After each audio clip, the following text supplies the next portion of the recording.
निर्गमन ग्रंथ। मिस्र से इजराइलियों की मुक्ति। मिस्र में इजराइलियों का निवास। अध्याय 1। मिस्र में इजराइलियों की वृद्धि।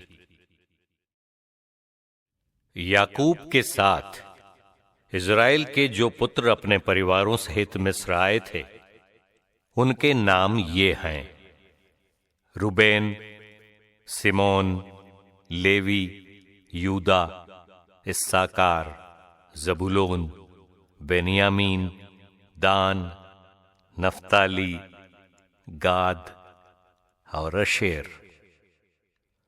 याकूब के कुल वंशज 70 थे। यूसुफ मिस्र में पहले से ही था।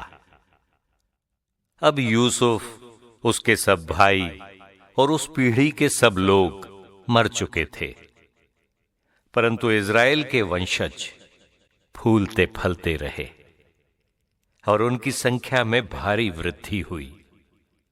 वे बहुत शक्ति संपन्न हो गए और उनकी संख्या इतनी बढ़ गई थी कि देश उनसे भर गया। इजराइलियों पर अत्याचार। मिस्र देश में एक नए राजा का उदय हुआ, जो यूसुफ के विषय में कुछ नहीं जानता था। उसने अपनी प्रजा से कहा, सुनो, ये इजराइली संख्या और शक्ति में हमसे अधिक हो गए हैं। हमें ऐसा उपाय सोच निकालना चाहिए जिससे इनकी संख्या न बढ़ने पाए।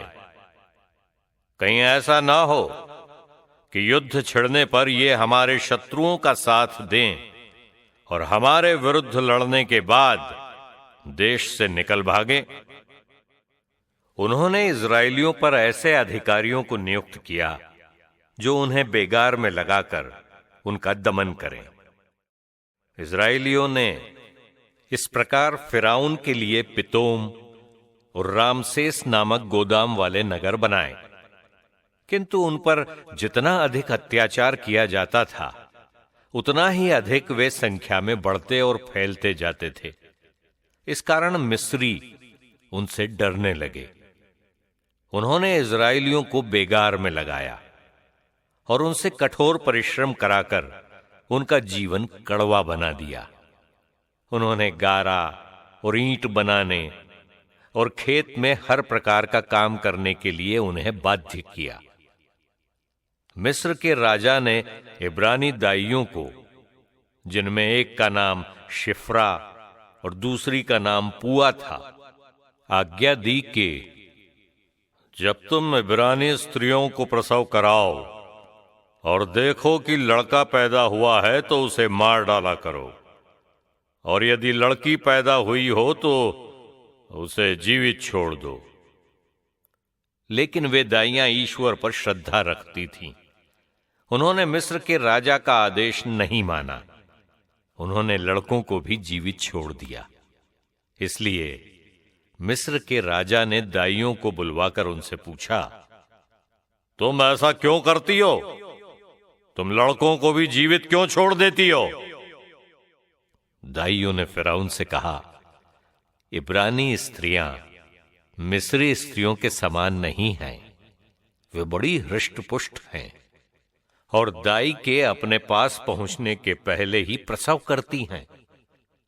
इसलिए ईश्वर ने दाइयों का भला किया। वे लोग बढ़ते और शक्ति संपन्न होते गए।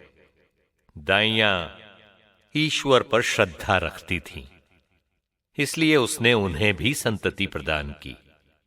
इसके बाद फिरौन ने अपनी समस्त प्रजा को यह आदेश दिया कि वो प्रत्येक नवजात इब्रानी लड़के को नील नदी में फेंक दे, किंतु सब लड़कियों को जीवित रहने दे।